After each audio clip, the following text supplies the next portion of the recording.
Hello, I am Andy Norman, founder of Antek Automation, and welcome to Quick Tips, a show where I take one real problem facing small businesses and give you something practical to do about it. Here is something I hear fairly often. A letting agent in Edinburgh, or a property manager covering the West Country, says to me, "Look, I like the idea of an AI voice agent answering my phones, but will it actually understand my callers?" A landlord from Glasgow, a tenant with a thick Somerset accent, an overseas investor calling from Dubai at midnight. It is a fair question, and the short answer is mostly yes, but with some caveats that are worth knowing before you spend a penny. I spent 20 odd years in field service, out on the road, dealing with people from every corner of the country. I know how varied spoken English is. The old interactive voice systems were a disaster for anyone who did not sound like a BBC newsreader from 1975. You would stand in a car park shouting yes into your phone 3 times and still get transferred to the wrong department. So I get why people are skeptical, but the technology has genuinely moved on, and today's AI voice agents are built on a completely different foundation. The first thing to understand is how these models are trained. The speech recognition at the core of a modern AI voice agent. Think systems built on engines like OpenAI Whisper or DeepGram has been trained on millions of hours of real human speech, not just received pronunciation. Regional UK accents, international English, non-native speakers, varied audio quality, the lot.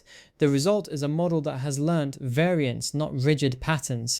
A Hampshire vendor saying Basingstoke with soft vowels and a Scottish applicant pronouncing Edinburgh with a rolled R are both recognised because the model has seen both before. And if you configure the system with your domain vocabulary, your HMOs, your leasehold terms, your local place names, accuracy goes up further still. A caller saying, "I want to book a valuation" in a Birmingham accent will typically be understood because the AI is reading phrase structure and intent, not just matching phonemes. The second thing to note is where the limits actually sit. There are 3 areas where the technology still struggles, and pretending otherwise does nobody any favours. Heavy dialect with non-standard vocabulary is one. A caller using colloquialisms that stray significantly from standard English can confuse transcription. Background noise is another. A tradesperson calling from the motorway, or a landlord in a busy coffee shop introduces competing audio that degrades accuracy even with built-in noise suppression.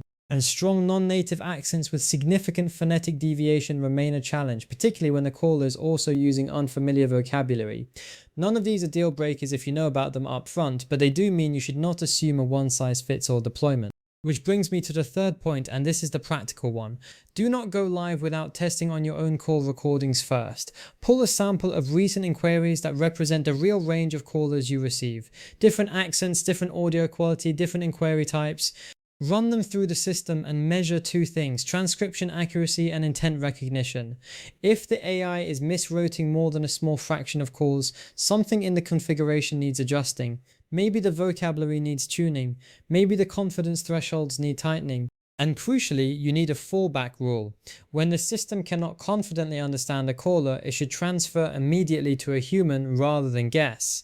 That one configuration choice protects your caller experience and your reputation. I have been involved in deploying these systems for letting agents, property managers, professional services businesses, and the pattern is consistent. Businesses that test properly before launch, configure domain vocabulary, and set sensible fallbacks get very good results. Businesses that treat it as a plug-and-play box tick get caught out by the edge cases. The full write-up on this with more detail on the testing process and the specific scenarios to watch for is on our blog at blog.antekautomation.com. If you have questions about whether a voice agent would work for your specific situation, have a read and then get in touch. I am Andy Norman, this has been Antek Automation. Find us at antekautomation.com and I will see you on the next one.